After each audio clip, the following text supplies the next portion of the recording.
최근에 그 인터넷 커뮤니티에서 엄청 화제가 됐던 사진 한 장 혹시 보셨어요? 아, 그 어느 아파트 베란다 난간에 주렁주렁 매달려 있던 매주 사진 말씀이시죠? 네, 맞아요. 그 사진 한 장 때문에 온라인이 정말 갑론을 박으로 뜨거웠잖아요. 오늘 저희가 분석할 자료들을 쭉 종합해 보니까 이게 단순히 어떤 민폐 이웃의 기행이나 가벼운 가십거리로 넘길 일이 아니더라고요. 그렇죠. 이번 자료에 나타난 대중의 반응을 보면 정말 극명하게 갈렸거든요. 한쪽에서는 거실에서 썩은 쓰레기 냄새가 난다, 두통 때문에 도저히 창문을 열 수가 없다며 끔찍한 고통을 호소했고요. 네, 또 반대쪽에서는 아니, 가족들 먹이려고 정성껏 준비하는 건데 그 정도도 이해 못 해주냐. 전통 관습인데 요즘 사람들 참 각박하다. 이런 옹호 의견도 팽팽하게 맞섰습니다. 맞습니다. 그래서 저희는 이번 딥다이브를 통해 이 사건을 하나의 단서로 삼으려고 합니다. 인사이트 렌즈를 장착하고 우리 일상 수면 아래에서 벌어지고 있는 공동체 시스템의 충돌을 아주 흥미롭게 파헤쳐보는 거죠. 네, 아주 좋습니다. 제가 이번 기사와 논평 자료들을 보면서 특히 흥미로웠던 건요. 그 층간소음이나 간접 흡연 같은 문제는 현행 공동주택관리법상 어느 정도 제재할 수 있는 가이드라인이 존재하잖아요. 네, 명확한 편이죠. 그런데 음식물 냄새나 이런 매주 냄새 같은 건 강제로 규제할 법적 근거가 현행법상 아예 없다는 팩트였어요. 그게 핵심입니다. 명확한 규제 기준이 없다 보니까 갈등이 더 날 것 그대로 부딪히게 되는 겁니다. 여기서 저희가 분석한 한 논평에 아주 흥미로운 분석틀을 하나 제시하는데요. 아, 그 빙산 모델 말씀하시는 거죠? 네, 맞습니다. 빙산의 일각, 즉 우리 눈에 바로 보이는 수면 위 현상은 베란다의 매주와 악취입니다. 하지만 그 밑바닥, 수면 아래 거대한 얼음 덩어리를 들여다보면 완전히 다른 두 개의 가치관이 정면으로 충돌하고 있다는 걸 알 수 있습니다. 수면 아래의 충돌이라면 구체적으로 어떤 생각들이 붙고 있는 건가요?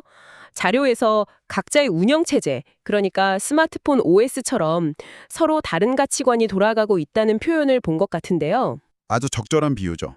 한쪽 사람들의 머릿속에는 내 돈 주고 산 내 집에서 내가 합법적으로 하는 일은 완전한 내 자유다라는 이른바 파편화된 개인주의 OS가 돌아가고 있는 겁니다. 반대로 다른 한쪽에는 매주를 쓰고 말리는 건 우리의 오래된 전통적 삶의 방식이니까 이웃이라면 마땅히 포용해야 한다는 관습적 사고의 OS가 굳건히 자리 잡고 있는 거고요. 정확합니다.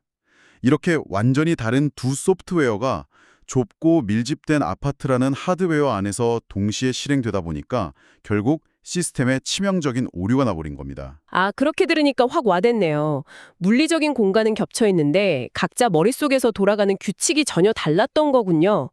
그래서 이 상황을 레벨 3, 그러니까 전략가의 눈으로 봐야 한다는 대목이 있던데 이건 어떤 의미로 해석해야 할까요? 그 부분이 이 현상을 시스템적으로 이해하는 가장 중요한 포인트입니다. 논평에서 말하는 전략가의 눈이라는 건 아파트를 단순히 여러 채의 집을 쌓아 올린 콘크리트 덩어리가 아니라 하나의 거대한 물리적 결속 시스템으로 이해하는 관점을 말합니다. 물리적 결속 시스템이요? 네, 벽 하나를 두고 독립된 개인 공간처럼 보이지만 우리는 사실 공기와 소리, 심지어 진동까지 실시간으로 공유하고 있거든요. 전략적으로 사고한다는 건 내가 베란다 밖으로 내뿜는 매주 냄새나 담배 연기가 허공으로 스르르 사라지는 게 아니라는 걸 아는 겁니다. 반드시 이웃의 분노나 더 강력한 아파트 관리 규제 같은 피드백이 되어서 나에게 돌아온다는 사실을 미리 읽어내는 거군요. 맞습니다. 내 행동이 전체 시스템에 어떤 파장을 일으킬지 미리 시뮬레이션 해보는 거죠. 그럼 여기서 가장 중요한 질문이 남는데요. 갈등은 이미 터졌고 당장 들이댈 법적인 제재 수단도 없다면 우리는 어떻게 해야 할까요? 자료들에서는 이걸 해결하기 위해 한 단계 더 깊은 레벨 4, 이른바 사명자의 역할을 이야기하던데요. 구체적으로 어떤 접근법인가요? 사명자 혹은 피스메이커의 시각이라고도 볼 수 있습니다. 전문가들이 공통적으로 지적하는 이번 사건의 진짜 병목 현상은 냄새 그 자체가 아닙니다. 바로 이웃 간 신뢰 자본의 고갈입니다. 아, 신뢰자본이요? 예전 같으면 며칠 베란다에 매주를 좀 말릴 때 냄새가 날 수 있으니 미리 양해 부탁드립니다. 이렇게 엘리베이터에서 웃으며 말할 수 있는 관계의 인프라가 있었죠. 하지만 지금은 그 대화의 창구가 완전히 막혀 있습니다. 그러니까 레벨 4의 관점은 누구의 OS가 옳고 그르냐를 법적으로 따지기 전에 이 바닥난 신뢰 자본을 어떻게 복원할 것인가에 집중하는 거군요. 맞습니다. 한국의 주거 형태는 세계 최고 수준으로 빠르게 진화했지만 우리의 생활 관습이나 타인을 향한 배려의 방식은 아직 그 속도를 따라가지 못하고 있는 겁니다. 듣고 보니 고개가 끄덕여집니다. 우리가 이웃 간의 갈등을 무조건 촘촘한 관리 규약이나 법이라는 차가운 시스템으로만 통제하려고 든다면 결국 아파트는 거대하고 삭막한 고립된 섬들의 집합체가 될 수밖에 없겠네요. 그렇기 때문에 법과 규제 이전에 인간다운 품위와 배려가 작동하는 따뜻한 운영체제가 우리 주거 환경에 필수적인 거죠. 오늘 대화를 마무리하면서 듣고 계신 여러분도 한번 상상해 보셨으면 좋겠습니다.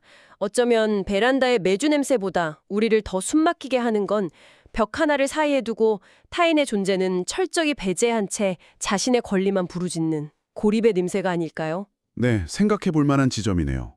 지금 여러분이 머무는 공간에서는 벽 너머의 이웃을 향해 과연 어떤 공기가 흘러가고 있습니까? 오늘 준비한 내용은 여기까지입니다.